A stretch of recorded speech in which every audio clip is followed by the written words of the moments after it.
El pasado lunes 26 tuvo lugar la segunda charla del ciclo programado por la Comisión de Economía de Graduados de la UBA. En esta oportunidad y bajo el título de Geopolítica de la Energía, la exposición fue desarrollada por el licenciado Guillermo Coutouchian como invitado especial y con la coordinación de los licenciados Roberto Fritzsche e Ignacio Franzoni en el tradicional edificio de la Facultad de Economía.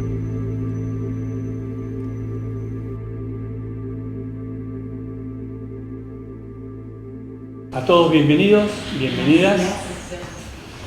Este es un nuevo encuentro en la Universidad de Buenos Aires, en la Facultad de Ciencias Económicas. La Comisión de Economía de Graduados, junto a quien preside Graduados, en este caso el doctor Rubén Arena. Mi nombre es Roberto Fritzsche, licenciado Roberto Fritzsche, junto con mi socio amigo Ignacio Franzoni, también licenciado en Economía. Vamos a tratar, y nuestro famoso invitado, digamos a esta altura, Guillermo Coutouchian, que ya vamos a dar las referencias particulares de él. Vamos a intentar hablar sobre geopolítica de la energía, un tema candente, un tema especial, y particularmente hoy en día es un tema de discusión, no solamente a nivel nacional, sino a nivel internacional. Por eso que le damos la bienvenida. Nosotros mensualmente, en todas las actividades que hacemos en la universidad, propiciamos este espacio para la elaboración, el trabajo, el intercambio con distintas disciplinas, ingenieros, contadores. Hace rato que venimos trabajando en esto y en otras cosas más, ¿no? Agradecemos nuevamente su participación en la comisión en forma, digamos, presencial, porque les va a resultar muy interesante, inclusive, la charla que después vamos a tener entre nosotros, entre preguntas y respuestas relacionadas a todo este tema. Tema que también no es muy usual que se elabore, se presente, tanto en los ámbitos académicos como quizás en los ámbitos específicos. Así que vamos a tratar de hacer un pequeño panorama antes de darle la palabra a Guillermo. Arrancamos. Para que no me esté tomando la presentación. Todo puede fallar. Lo interesante de esto es entender en qué mundo vivimos, ¿no? Y cuando nosotros decimos en qué mundo vivimos, en esta transición entre energética, política, climática también, generalmente cuando uno menciona cómo está caracterizado el mundo, los economistas, ustedes saben, yo siempre hago una mención respecto a quiénes somos y cómo somos los economistas. Ustedes se encuentran dos economistas, en este caso hay más de dos economistas, y hay tres ideas distintas. Bueno, en este caso lo que vamos a tratar es que desde la comisión haya una idea que sea algo vinculante, algo que nos vincule, que nos comprenda en las generales de la ley. Y cuando hablamos de generales de la ley, apelamos siempre al Producto Bruto. Cómo está conformado cada país a través del Producto Bruto. ¿Y qué es interesante de observar este plano del mundo? ¿Cómo está distribuido ese producto? Ustedes saben que nosotros los economistas conformamos este indicador, que es el Producto Bruto, en base a lo que hace cada uno de los países, lo que produce cada uno de los países. Y eso está en función de algunas variables, del consumo, variable consumo, de la variable inversión, de la variable gastos, de la variable exportación y de la variable importación. ¿Por qué es interesante esto? Generalmente es una nomenclatura universal y tradicionalmente abordada en esta materia para hacerlo comparable a los países. ¿Es lo óptimo? No sé si es lo óptimo, pero es lo que se usa generalmente para comparar a los países. Si hacemos esa comparación, vemos nítidamente que el PBI de Estados Unidos es de 22.000, casi 23.000 billones de dólares. Claro, ustedes me dirán, es un número. ¿Dice o no dice nada? Pero sí se comprende que es el principal país por producto a nivel mundial. No es un hecho menor este punto que aparece acá, que relativamente está actualizado, que es China. China estaría ocupando por producto la segunda posición. ¿Sí?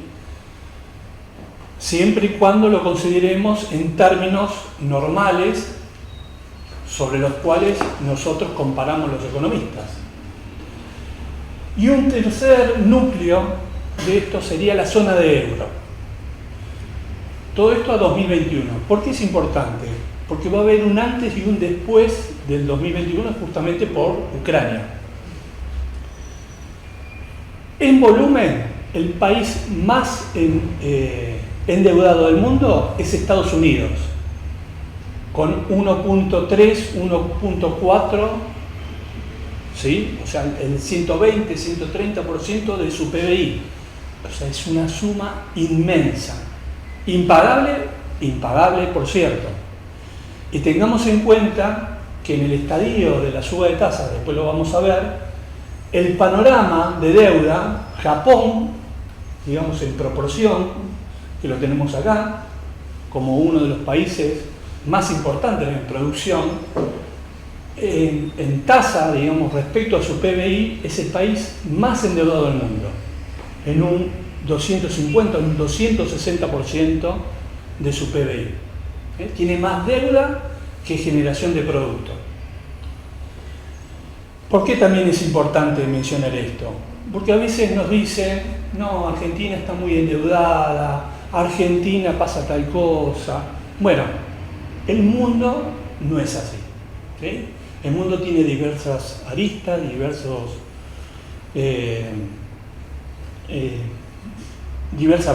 visiones.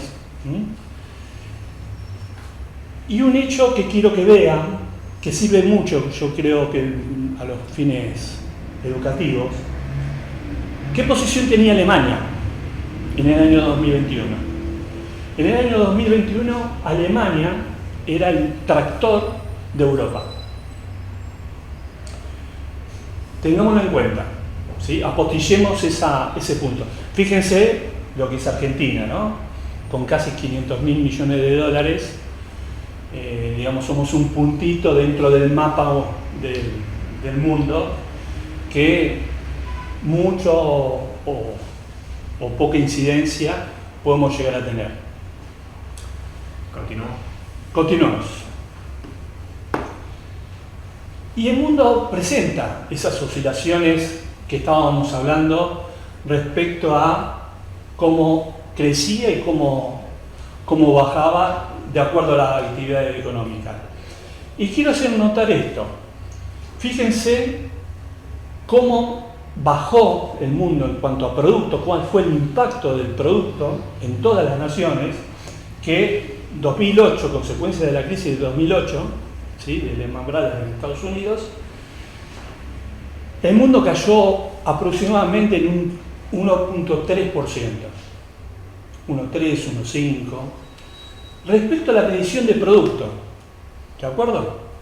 Ahora, fíjense la caída enorme que se produce a partir de lo que nosotros denominamos el coronavirus, el virus.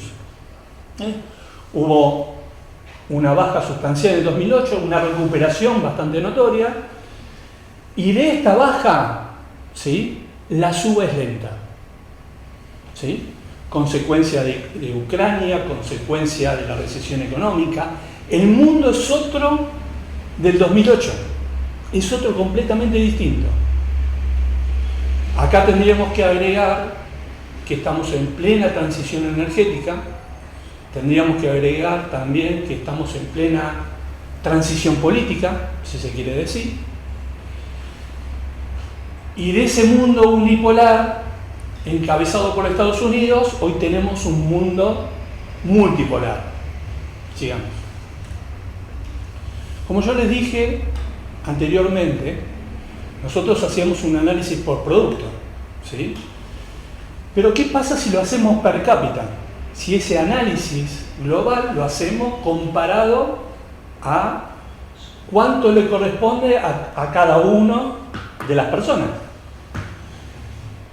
La caída se acrecienta, quiere decir que en esas crisis la apropiación de riqueza es mucho mayor por pequeños sectores, ¿sí?, y los grandes sectores están desprotegidos. Pasó eso en el 2009, por repercusión del 2008, y pasó eso en el 2020. Nada más que la caída es mucho más sustancial, el 4%. O sea, la población, nosotros estamos peor en cuanto a distribución de la riqueza, en cuanto a generación de riqueza. El piso es distinto y mucho más si tenemos en cuenta que la distribución es peor todavía. ¿De acuerdo? Sigamos. No obstante eso, ¿qué es importante con este gráfico resaltar? Que ya lo habíamos visto otras veces y generalmente en algunos medios lo mencionamos y todo lo demás. El mundo experimentó a partir de 1960, fíjense esta gráfica de cómo crece el mundo, sobre todo a partir de 1990. Uno dice, bueno, se puede preguntar, ¿es importante la evolución? ¿Es exponencial quizás? Sobre todo teniendo en cuenta, fíjense, del año 2000, va a estar emparentado mucho con el crecimiento chino. China, desde el año 2005, ¿sí?, hasta el año 2015 sacó a 850 millones de chinos de la pobreza. ¿De acuerdo? Lo que no significa que los haya sacado del hambre, como bien alguna vez acotó un amigo periodista. Y la generación de recursos, medidos como nosotros estábamos hablando, estamos en 85.000 billones de dólares. Fíjense, acuérdense cómo era el plano inicialmente mostrado, ¿sí?, y qué le correspondería a cada uno de los países en esta participación. Y cómo la escala casi logarítmica del crecimiento. Muchas veces discutían en la economía, viejos economistas, antiguos economistas, sobre esa teoría malthusiana, donde el crecimiento poblacional iba a dificultar este concepto, ¿no?, el del crecimiento. Pero para desasnar un poquito esa quizás perversa teoría, es perfectamente loable que haya crecimiento con mayor cantidad de personas en el mundo. Entonces, para desmitificar más ahora que estamos en la cuarta revolución industrial, donde la tecnología nos permite, en vez de generar energía por fisión, que ya lo vamos a hablar con Guillermo, de estar hablando de fisión nuclear, que es mucho más poderosa y mucho menos gravosa en los términos ambientales. Sigamos. Bueno, acá una idea del mundo de si a ustedes no tienen $11.000 por año en su bolsillo, no es que las estadísticas funcionan mal, sino que su bolsillo alguien la tiene. Pero supuestamente por año tendríamos que estar capitalizando $11.000 aproximadamente per cápita, ¿no? Teniendo en cuenta aproximadamente también que somos 8.000 millones de habitantes en el mundo, más o menos yo creo que estamos en 9.000 millones de personas. Cuando en el 2020, ¿sí? ese indicador de crecimiento en realidad bajó casi un 4%, ¿sí? Ese PBI, sigamos. Ahora, fíjense esto que es notorio, ¿sí? Del 2002, ¿sí?, al 2020, el mundo casi, fíjense esto, el mundo, el PBI per cápita estaba en $5.500 aproximadamente. Y llegamos al 2019 en $11.000. El mundo casi duplicó el PBI per cápita en tan solo 20 años. La revolución en ese sentido tecnológico, social, ambiental, obviamente que trae sus repercusiones ambientales, sociales, etcétera, etcétera. Pero en un estudio que yo hice, esto acompañado con la teoría de Lyndon LaRouche, ¿no?, de ese mundo físico y de ese mundo económico, financiero, está relacionado a que hay cuestiones vinculadas al mundo físico, ¿sí? Realmente la economía creció, sobre todo la China, y hay una parte de la economía que está influenciada por el mundo financiero. Fíjense ustedes que el mundo está apalancado del mundo físico entre 15 y 20 veces. ¿De acuerdo? Esto es muy notorio y creo que queda muy claro. Sigamos.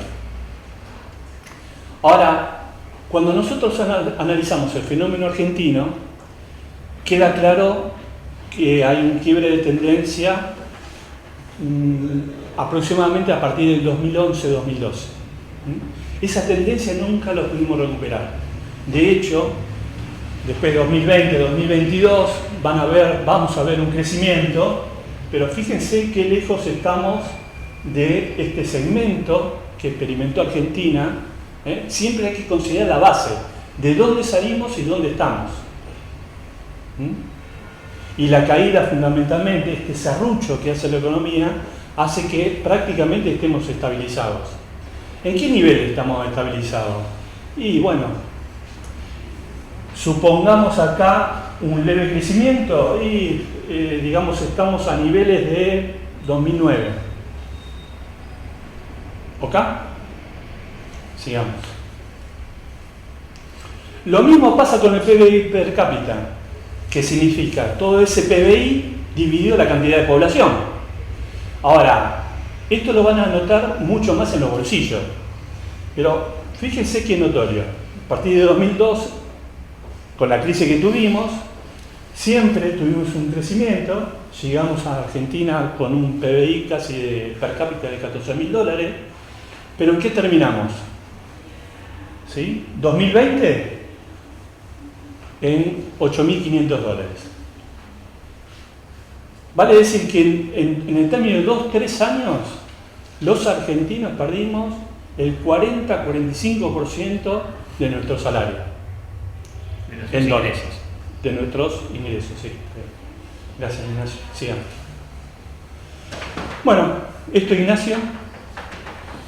Acá lo que vemos un poquito es el segundo trimestre de este año, en lo que es la ecuación económica fundamental, por así decirlo, donde el PBI creció un 6,9 comparado al segundo trimestre del año pasado. Estamos haciendo segundo trimestre del 2022 versus segundo trimestre del 2021. Quiere decir que nosotros estamos esperando un crecimiento importante para todo el 2022.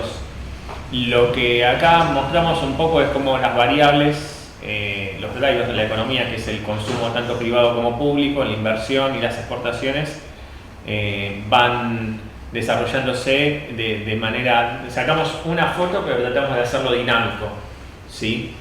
En el renglón de abajo, donde dice variación de porcentajes con respecto al trimestre anterior, vemos que todas las variables del PBI están en crecimiento, con lo cual lo que vamos a tener en sí es un crecimiento del Producto Bruto, ¿sí? Lo que tenemos que en Argentina, la variable consumo, tanto público como privado, tiene una ponderación dentro de esa ecuación del 70%, quiere decir que un arrastre, digamos, si la Argentina tiene un descenso de consumo, por más pequeño que sea, como la ponderación de la ecuación es tan grande, me va a repercutir, con lo cual, si el consumo, vamos a suponer que el consumo baja, la inversión sube, las exportaciones suben. Si el consumo baja, lo más probable es que el PBI vaya para abajo, ¿sí? Porque me tira la ecuación para abajo, la variable de consumo, tanto público como privado. ¿Sí? Esto es lo que dice Ignacio, ténganlo en cuenta.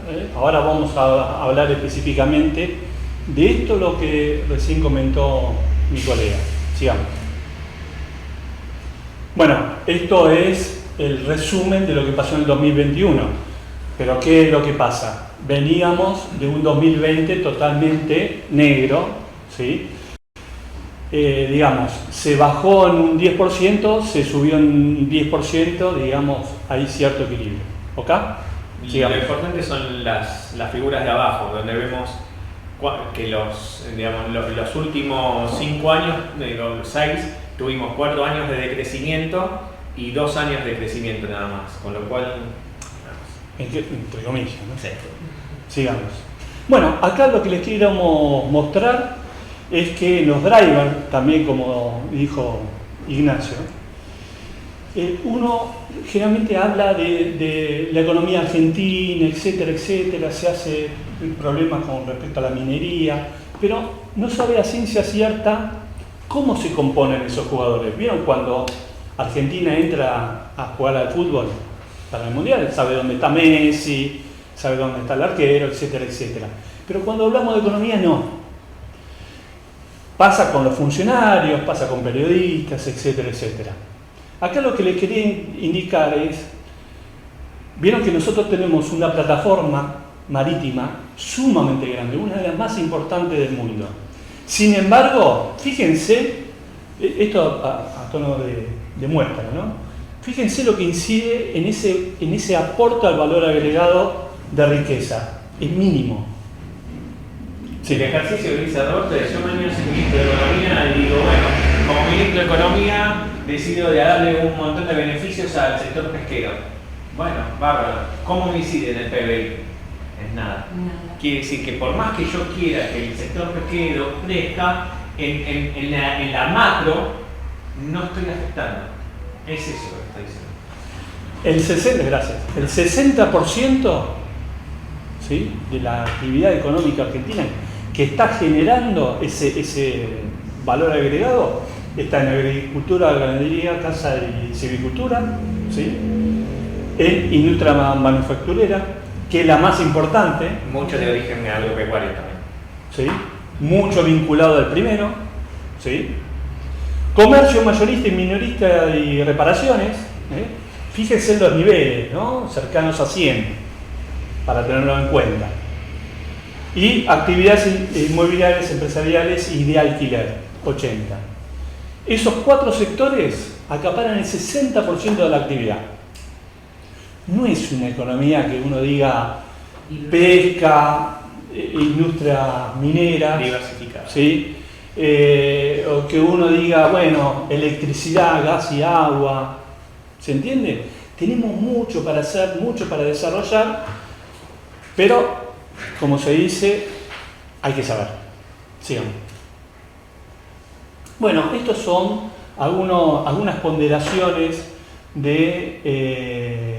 son las proyecciones del FMI. Del Fondo Monetario para la Argentina, que ahora lo vamos a ver, inclusive, olvídense de términos inflacionarios del crecimiento de Argentina, porque ya son otros, ya cambió la perspectiva. Sigamos.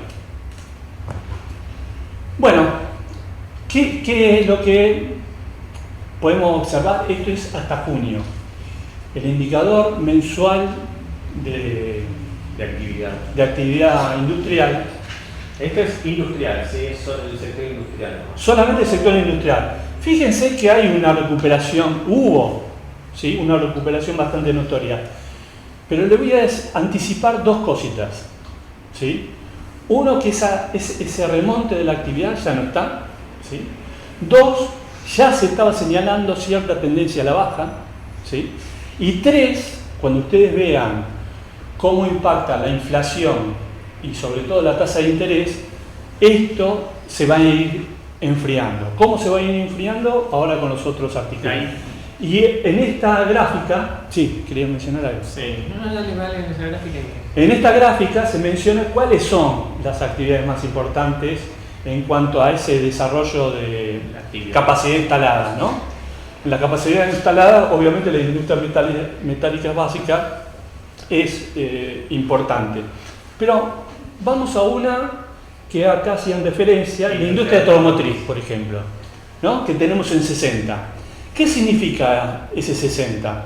Bueno, que tenemos un 40% con capacidad para desarrollar sin mayores inversiones.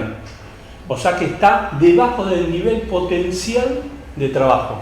¿De acuerdo? En un esquema de planificación, esto serviría de mucho como para hacer otras políticas, etcétera, etcétera.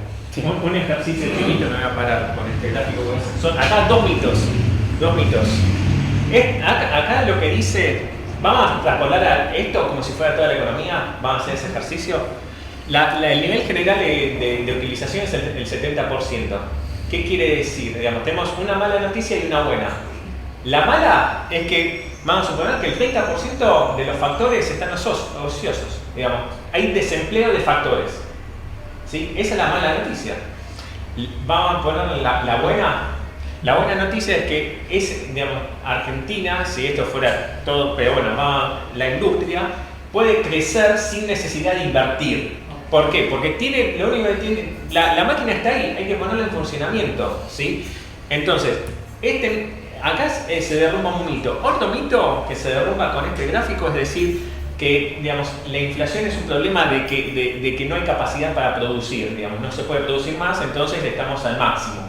Entonces yo tengo que aumentar los precios porque no tengo capacidad para suplir esa demanda. Con este gráfico se destierra que la inflación sea un problema sí o sí de una falta de producción para tener una demanda creciente, ¿sí?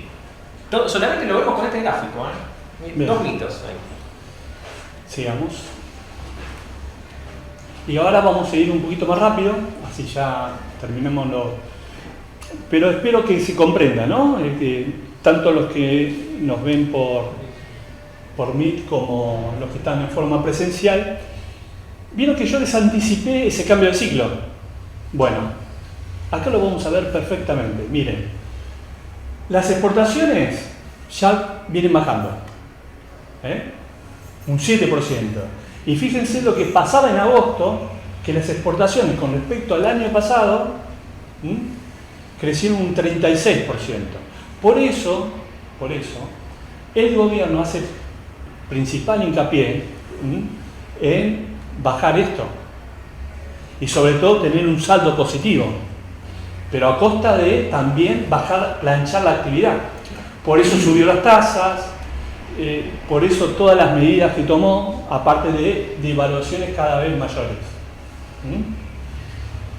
Este cambio de ciclo, que acá se ve, si bien llegamos a un punto importante, fíjense acá cómo ya cambia el ciclo y seguramente este ciclo se va a profundizar porque ninguna medida por ahora está atenta a que las exportaciones crezcan, sino todo lo contrario.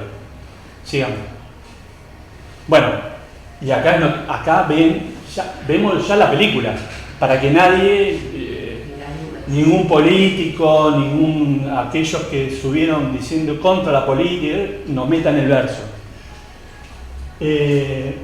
Si bien es cierto que llegamos a un periodo récord, está clara acá la situación, a partir de julio, digamos, que el cambio de tendencia es notorio.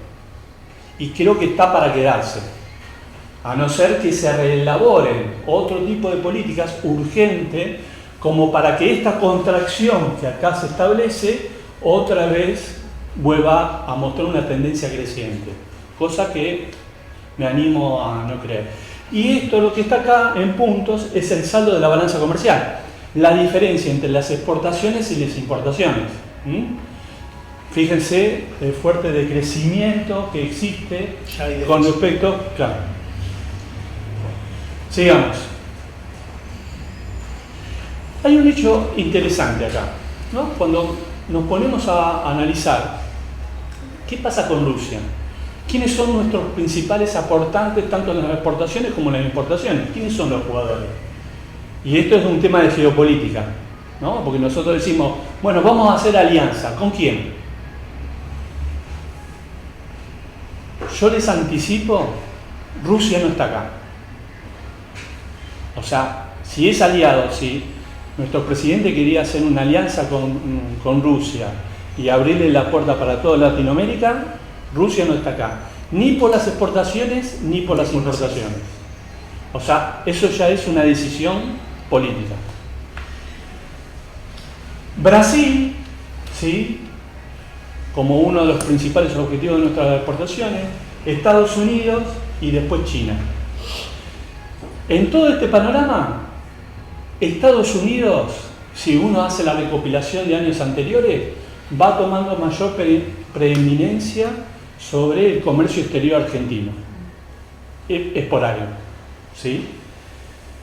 Y desde el punto de vista de las importaciones, China, Brasil, Estados Unidos y Alemania, ¿sí?, y en 1, 2, 3, 4, y en quinto lugar está Bolivia. Así que, bueno, es para tenerlo en cuenta, ¿no? Eso de Bolivia, te diría que casi todo es gas natural. Es gas natural, exactamente.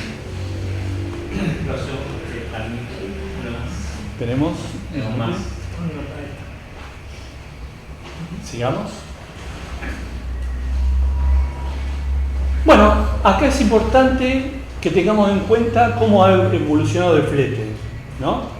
Y fíjense, en cuanto a la actividad económica de Argentina, el flete con China, cómo ha sido la evolución. Bajó, pero otra vez está volviendo a subir, ¿eh?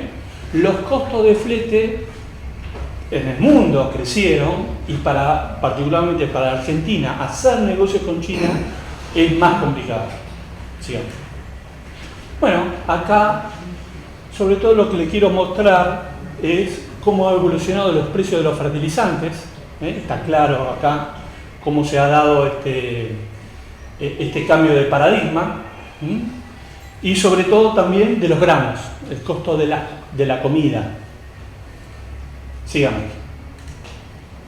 Perdón, volvemos uno para atrás. Y fíjense, el tema no es que... Fíjense el piso de la energía y fíjense ahora el techo de la energía. Ese diferencial no se dio en ninguno de los otros sectores. Es terrible el costo de la energía, sobre todo en Europa, que ahora lo vamos a hablar. Sigamos. Bueno, esto está también relacionado. Fíjense los precios cómo subieron. Fíjense esta brecha en tan solo 16 años. Sigamos. Y esto un poco para terminar, y acá para los periodistas presentes también les va a interesar. Argentina hoy en día es el país que tiene la tasa más alta del mundo. La tasa de interés es tipo, ¿sí?, se le dice tipo generalmente, más alta del mundo. Inclusive superior a Venezuela. Uno de los mandatos del FMI. Uno de los mandatos, como dice, yo no me hago responsable. Tasa de interés real positiva. Todavía no es positiva, ¿eh? Todavía no. Todavía no es positiva. Pero bueno, también hay un efecto inflacionario. No, pero después hablamos de teoría monetaria. Sigamos, pero quería dejarles la mención esta en cuanto a, porque esto es parte de los costos. Y fíjense que ningún país en el mundo tiene un costo en tasa tan alto como Argentina. Además, eso es un ancla para el crecimiento. Sigamos. Bueno, uno dice, bueno, veamos la inflación. La inflación, agosto de 2022, está marcada por uno de los espacios que categorizan, digamos, la inflación en el mundo, como del 79%. Este 79% en Argentina es más, ¿sí? Porque estamos en tasas mayores que a este del 78%. Pero sí sirve quizás comparar con otras inflaciones que sí se están dando en el mundo, que es necesario, tanto a nivel profesional como a nivel académico, entenderlo. Una Alemania que está en el 8%, un Reino Unido que está en un 10% y con un fenómeno creciente. Por eso las tasas en el mundo están creciendo. Un Estados Unidos que está en un 8, entre comillas, tengo esto muy en cuenta. ¿Sí? Ucrania en guerra igual está un tercio de lo que estamos nosotros en guerra. Y claro, eso es lo que le quería mostrar, que Ucrania en guerra está en el 25%. ¿Sí? Venezuela está en el 114% y nosotros estamos casi a la saga de Venezuela en cuanto a tasa de inflación que ya está completamente desbordada. Algo hay que hacer, Sí. ¿de acuerdo? China, por ejemplo, 2,5. La diferencia con Estados Unidos es que China tiene no solamente una etapa de crecimiento, es uno de los mayores exportadores, balanza comercial positiva y una tasa de inflación baja. Sigamos. Y esto un poco para ya dar la introducción Sí, menos. a quien nos va a dar justamente a alguien que sabe, no como nosotros. Esta es la producción de energía. Disculpa. Esta es la estamos. Esta es la producción de energía a nivel mundial. ¿Por qué lo pusimos? Y yo sé que Guillermo le va a dar mucho hincapié. Porque también le queremos dejar, tal cual decía, por ejemplo, algunos economistas, tipo Lyndon LaRouche, que a veces la economía hay que medirla de otra forma, sobre todo por la economía física. ¿Y qué es esto de la economía física? Bueno, si nos fijamos cuánto produce China, prácticamente lo vemos a ciencia, o sea, en forma concreta, que supera a Estados Unidos. Y fíjense lo que produce Rusia. Casi 3/4 de Estados Unidos. O sea, la producción entre China y Rusia, obviamente que sobrepasan la producción de Estados Unidos. Y eso es economía física. A la hora de vender, ¿qué van a vender? Energía. Y eso lo tiene tanto China como Rusia, como India también. Y el pacto, ¿sí? El pacto recién firmado de la Ruta de la Seda involucra, ¿a quién involucra? A China, a Rusia, a India, ¿sí? Y países justamente del Asia. O sea, ¿qué energía el Asia tiene para el desarrollo? El conflicto, ¿cuál va a ser? ¿Cuál es? Europa y Estados Unidos. Fíjense que de acá, si alguno puede ubicar un país europeo. ¿Ninguno?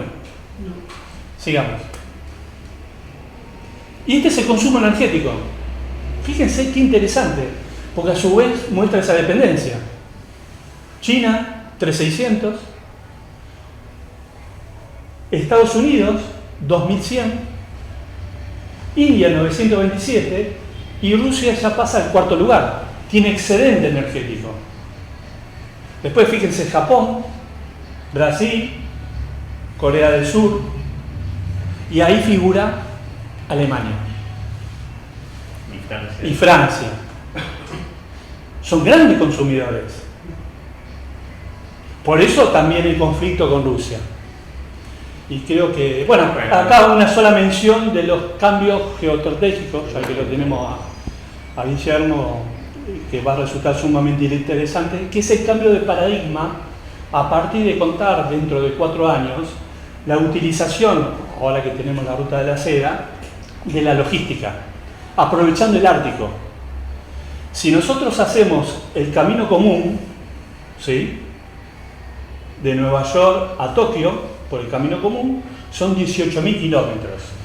Si nosotros utilizamos el Ártico, fruto del deshielo, vamos a tener 14.000 kilómetros. Esto es una realidad, no es que se espera. Digamos, en logística ya se está pensando de esta forma. Y uno de los principales jugadores en ese camino del Ártico, ¿quién es? Rusia. Fíjese esto qué notorio. En el camino del canal de Suez, ¿sí?, si nosotros lo utilizamos, el camino tradicional para llegar de Hamburgo a Tokio son 21.000 kilómetros. Pero si nosotros pensamos el mundo de otra forma, con el camino del Ártico, eso se reduce a 13.000 kilómetros. Más las ventajas tecnológicas, más los cambios,